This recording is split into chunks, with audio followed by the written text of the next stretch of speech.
Bienvenue les gars, salut à toutes et à tous. C'est la rentrée et c'est aussi la rentrée pour la chaîne la Worldview Chronicles que vous connaissez tous. Aujourd'hui encore on a décidé de revenir encore sur le plateau parce que après cette longue absence pendant les vacances, il faut bien que nous puissions reprendre et donner l'information en temps et en heure. Donc bienvenue dans notre nouveau programme. Je pense que pour l'instant vous aurez des vidéos 3 fois par semaine. Donc sans plus tarder, regardons l'actu d'aujourd'hui tout de suite après le générique.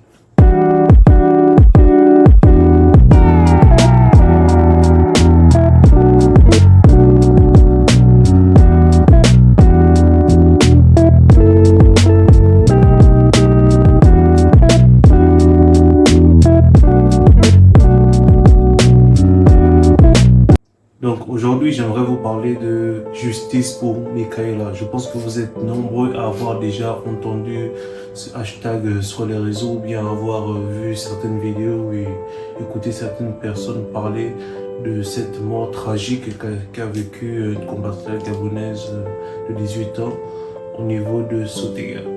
C'est vraiment quelque chose d'effroyable de savoir que ce meurtre a été commis par deux jeunes hommes qui n'ont jamais été, on va dire, à proprement dit, jugé par la loi.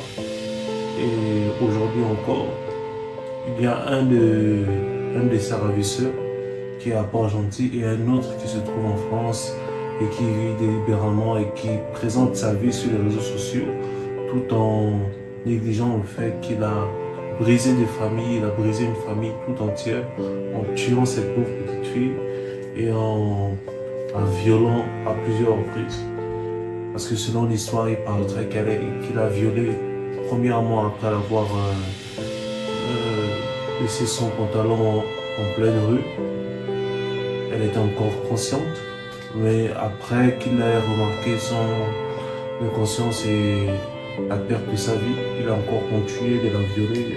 Donc vous comprenez que c'est un acte vraiment des plus macabres. Et bon, je pense que dans n'importe quel état, ce genre d'individu serait déjà derrière les barreaux. Et la seule raison pour laquelle il n'est pas derrière les barreaux aujourd'hui, c'est parce qu'il a, il faut le dire, il a fui en France.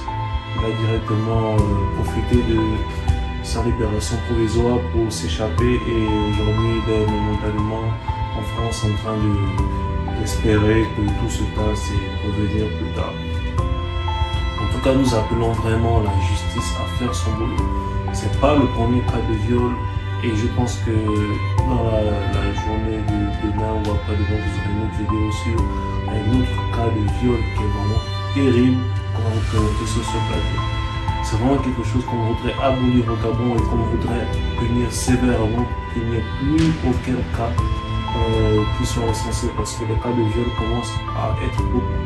Si vous regardez notre chaîne, il y en a au moins une vingtaine et c'est vraiment terrible de se dire qu'au Gabon, une femme n'est pas protégée par la justice lorsqu'elle se fait violer. Alors ça donne facilement recours à plusieurs exercices ce genre d'action n'importe quelle femme qui passe. Ou encore on se dirait que tant qu'elle n'a pas d'homme haut gradé dans la vie urbaine au Gabon, elle n'a pas de protection. Parce que si vous n'avez pas un colonel ou je ne sais pas quoi dans votre famille, vous n'êtes pas vraiment protégé vis-à-vis de la justice. Alors que la justice peut être impartiale, elle doit se faire pour tout le monde. Donc, c'est un peu ça l'actu d'aujourd'hui. Vraiment justice pour Michaela, vraiment que la famille soit fortifiée. La mère ayant été aussi très active sur les réseaux pour demander réparation, s'est exprimée et a émis son désir quand même de voir ses ravisseurs derrière les barreaux. Et nous sommes de tout cœur avec elle et nous espérons que cela soit fait. Justice pour Michaela, les gars.